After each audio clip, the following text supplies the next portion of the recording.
Nous avons changé d'époque pour laisser place à une ère où la technologie prédomine et se retrouve partout. Certains font pas le mine pendant que d'autres en font un atout. Nos grands-parents découvrent avec des yeux d'enfant la magie de celle-ci. Mais au final, que savons-nous vraiment de ce monde numérique ?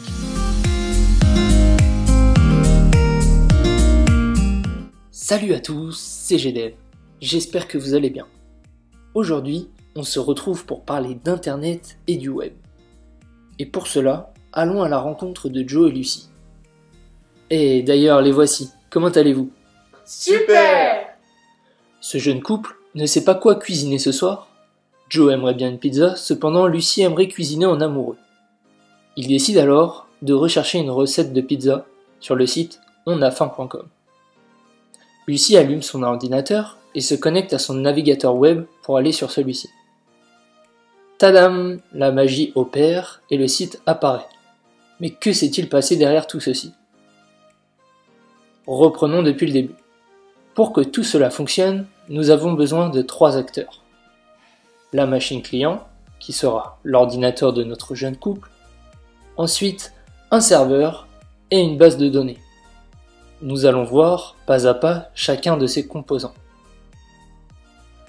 Lorsque Joe et Lucie arrivent sur leur navigateur web, ils doivent inscrire l'adresse du site. Ici, en l'occurrence, l'adresse suivante.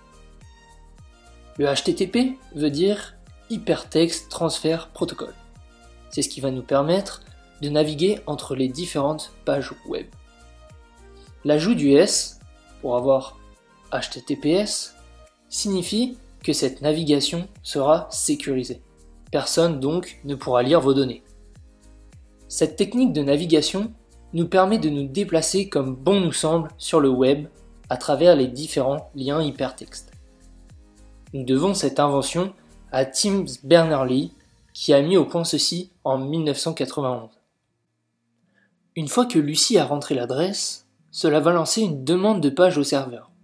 On appelle cela une requête HTTP. Le serveur va vérifier si l'adresse envoyée contient bien une page, et une fois ceci effectué, le serveur renverra une réponse HTTP. Cette réponse comprend un texte et un code. Ce code peut être 200 si tout fonctionne, et le fameux code 404 s'il ne trouve aucune page. Si le code renvoyé est 200, la page est donc trouvée et renvoyée au client qui obtient son site. Maintenant, parlons des langages de programmation qu'utilisent les développeurs pour créer et gérer vos sites. Il existe 2 types de langages, le front-end et le back-end. Le front-end va décrire l'affichage et le design de votre page grâce à des langages comme HTML, CSS, JavaScript. Quant au back-end, il va gérer le comportement et les interactions du site. Par exemple, si vous êtes connecté sur un site, vous aurez votre espace membre d'afficher. Ou alors, si vous ne l'êtes pas, vous aurez le bouton se connecter à la place. Tout cela peut être fait avec des langages du style PHP, Python, Ruby. En plus de ces langages, il existe ce qu'on appelle des frameworks. Pour faire simple, ce sont des boîtes à outils pour les développeurs, leur permettant de simplifier leur code et donc accélérer la création des pages. Reprenons donc notre schéma.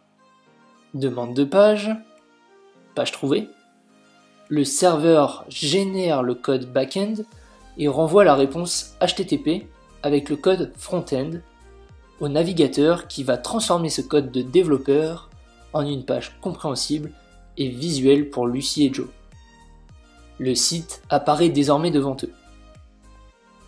Tout ceci se déroule en une fraction de seconde. Il nous reste un élément dont nous n'avons pas parlé. Effectivement, que viennent faire les bases de données dans tout ça ? Les bases de données sont comme des grosses boîtes où nous pouvons ranger et stocker des informations. Prenons l'exemple d'une connexion. Quand vous vous inscrivez à un site, vos informations sont stockées dans une base de données. Lorsque vous voulez vous y connecter, le processus est le suivant. Le serveur va communiquer avec la base de données grâce à un nouveau langage, le SQL. Suivant la réponse de la base de données, le langage back-end s'occupe de vous octroyer la connexion ou non. Résumons le tout. Lucie et Joe rentrent l'adresse du site onafaim.com. La demande de page est envoyée au serveur qui exécute du code backend.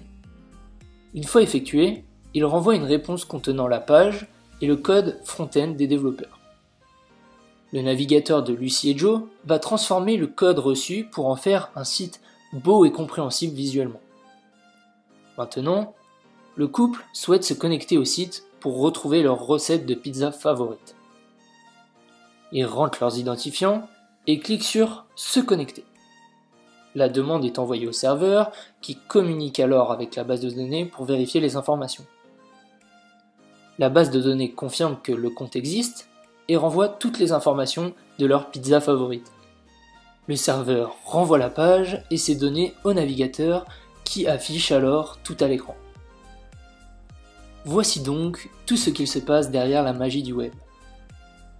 Félicitations et bravo! Vous êtes désormais des initiés au monde du numérique. Je suis fier de vous, on va pouvoir avancer ensemble plus sereinement. Si vous souhaitez continuer à découvrir cet univers et devenir plus qu'un simple initié, je vous laisse vous abonner pour ne pas louper les prochaines vidéos. En attendant, je vous souhaite une très bonne navigation sur le web. De toute façon, je ne suis jamais loin. Missing someone with